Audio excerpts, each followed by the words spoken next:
Oke, assalamualaikum Kang Dadi. Nih, eh barangkali ada penerimaan chip ya, chip jemur matahari. Nih,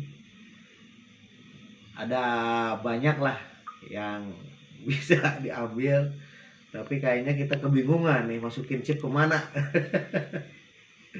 Bang Ujang menganalisa ini perjalanan porang lah, Iles ya, Bang Ujang ya, yang dulu begitu banyaknya di hutan, Bang Ujang. Iya. Kadang di belakang rumah juga banyak ya gitu, yang namanya Iles porang ya, dan dimana sekarang udah menjadi primadona ya, Bang Ujang ya. Bahkan ya saya sendiri udah merasakanlah rezeki dari porang ya, Bang Ujang gitu. Melihat ke depan sih, Bang Ujang, apakah ada perbaikan harga, Bang Ujang? Kalau tidak ada perbaikan harga, misalkan menurun, sekalipun jatuh di angka 3.000, Bang Ujang, apakah masih ada semangat petani untuk menanam, Bang Ujang? Ya insya Allah itu masih bisa bertahan itu. Bisa bertahan ya? Bisa bertahan. Cuma nampaknya ada yang kurang beres ini Pak. Iya, Ada yang kurang beres. itu dilihat dari mata batin Bang Ujang mungkin ya? Iya, ada yang kurang beres. Iya.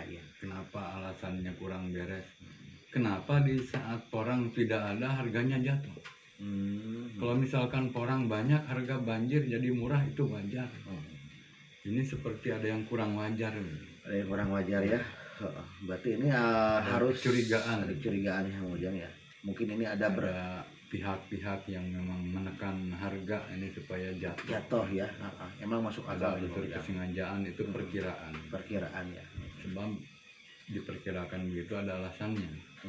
Kenapa di saat porang tidak ada harganya jatuh? Kalau misalkan harga porang jatuh, kebetulan waktu itu porangnya lagi banjir, lagi banyak, itu masuk di akal. Iya. Kita melihat porang di bulan 4 bulan 5 ya, membludak ya, Bang Ujang ya. Iya, tapi harganya tinggi. Harga masih kami dari petani aja bakul ya. Iya. Beli dari petani masih bisa beli 8.000, 8.500 ya. Kita masih bisa jual 9.000 ya, Bang Ujang. Iya. Nah, di mana momen-momen yang biasanya di bulan 7, 9, bulan 7, bulan 8, bulan 9 biasanya harga tinggi. Nah, sekarang jatuh ya, Bang Ujang ya. Iya, itu aneh. Iya, aneh. Ya, ini Kang Dadi tepat atau tidaknya kita cuman cuma perkiraan aja lah. Kami ini orang bodoh yang hidup di daerah, Kang Dadi gitu. Kalau masalah harga kan kita nggak tahu. Kalau kami kan tahunya cuman cari barang dijual gitu kan. Untuk ke ke fase-fase berikutnya, atau mungkin ke level-level yang lebih tinggi, atau mungkin ke tingkatan yang lebih tinggi. Nah, itu emang di luar pengetahuan kami, di luar wawasan kami tentang harga porang ya, Kang Dadi gitu. Jadi ini selalu kami bahas dengan Mang Ujang, dengan rekan-rekan, dengan semua gitu kan, dengan semua segenap masyarakat Indonesia dari Sabang sampai Merauke yang bergabung di usaha porang gitu. Jadi ini dalam bahasan. Jadi ada ketakutan, jadi momok yang menakutkan, di mana harga yang terjun gitu kan, bagaikan bagaikan petir di siang bolong ya, Bang Ujang ya. Bagaikan bak petir di siang bolong. Jadi kami itu sangat tercengang gitu kan, sangat tercengang sekali, dan seakan tak percaya gitu. Jadi begitu mahalnya porang di tahun kemarin gitu kan. Sekarang banyak perajang tradisional juga yang bahan yang chipnya itu masih tertahan dan agak sulit dijual itu, Bang Ujang gitu ya. Dan ini emang proyek permasalahan di tahun ini yang harus dipecahkan gitu kan. Dan kita kembali ke bibit ya, Bang Ujang ya. Tapi sepertinya tensi jual beli bibit tidak terhalang ya, Bang Ujang ya. Tidak terhalang ya, meskipun harga produksi chip anjlok, tapi di pasaran lepas masih mahal. Iya, jadi bibit sekarang emang tensi masih dibilang, meskipun harga bibit juga hampir anjlok 50% dibanding dengan habis tahun kemarin, tapi kayaknya masih laku keras lah.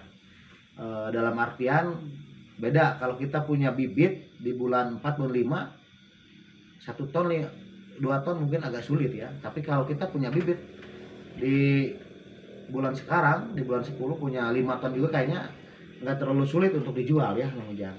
Bagi saya kan begini Pak ya Pak Agus. Iya. Kalau misalkan orang ini tetap murah di pasaran lepas atau di swasta, Iya. kita ambil terobosan lain. Iya. Ada cara. Iya. Suruh negara untuk mengambil alih harga ini. Jadi berarti konglomerat dijatuhkan kalau memang macam-macam. Iya. Memang dia yang cari gara-gara aja. Menjatuhkan, merusak petani. Iya. Ya mungkin dengan kata lain bisa dikatakan merusak negara, itu hati-hati. Berarti kalau kan sudah dukungan Bapak Presiden kan? Iya, kalau ada mafia supaya nanti kita limpahkan ke negara supaya bagaimana caranya supaya porang ini stabil lagi ya. Dan keseluruhan yang berusaha porang akhirnya menginduk kepada negara, mau tidak mau itu harus. Betul Mang Ujang.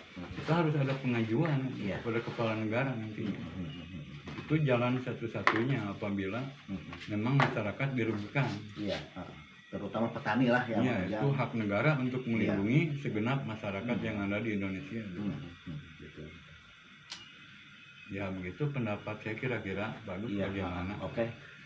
Tidak terlepas dari itu, anjlok dan terjunnya harga porang di tahun 2021 di abad ke-21 ini ya.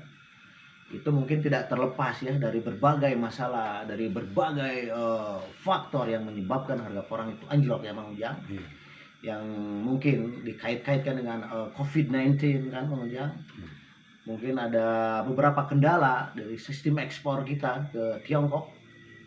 Dan ada yang mengaitkan kita juga karena chip porang harus melalui negara tetangga kayak Vietnam dan Thailand ya Mang Ujang ya gitu. Jadi kita kena cas lagi pajak di negara tersebut gitu ya Mang Ujang.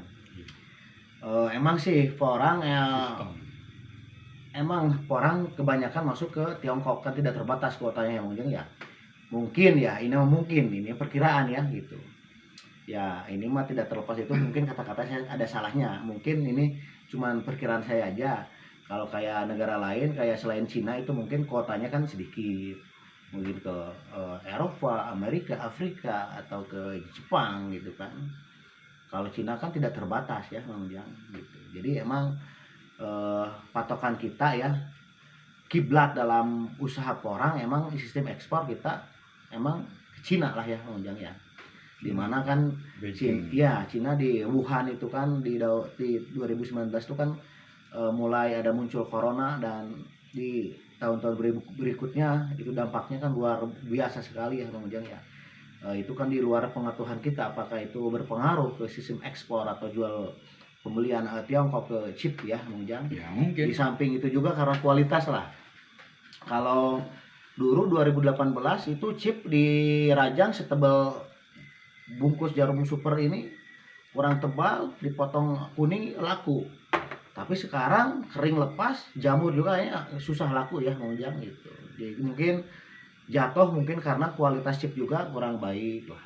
Tidak terlepas dari semua masalah, mungkin banyak faktor yang menyebabkan harga chip orang anjlok gitu kan ya Mang Ujang ya.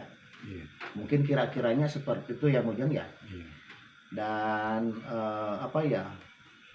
andai bijaknya kita malam ini berpikir Mang Ujang sambil menikmati sebatang rokok dan secangkir kopi. Dan ini Mang Ujang ini selalu setia ada di samping saya ya setiap malam gitu. Jadi dimana beliau kalau ada waktu luang berbincang, melihat ke depan, membahas sesuatu yang agak janggal ya Mang Ujang ya gitu.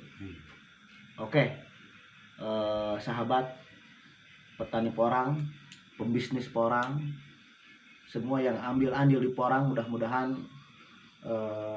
ada seberkas cahaya ya di tahun berikutnya yang memberi harapan, yang membawa kita kepada suatu titik yang terang, maju lah ya, yang bisa membuang aura negatif, asumsi negatif gitu kan di kalangan petani porang. Jadi kita yakin gitu kan, jadi berbagai asumsi liar karena orang itu jatuh karena ada beberapa mungkin orang-orang yang tidak beres, mungkin juga karena faktor alam lah Mang Ujang ya gitu. Mudah-mudahan bisa stabil lagi lah gitu ya. Kesimpulannya harapan kita bisa stabil lagi gitu. Oke, thank you. Assalamualaikum warahmatullahi wabarakatuh.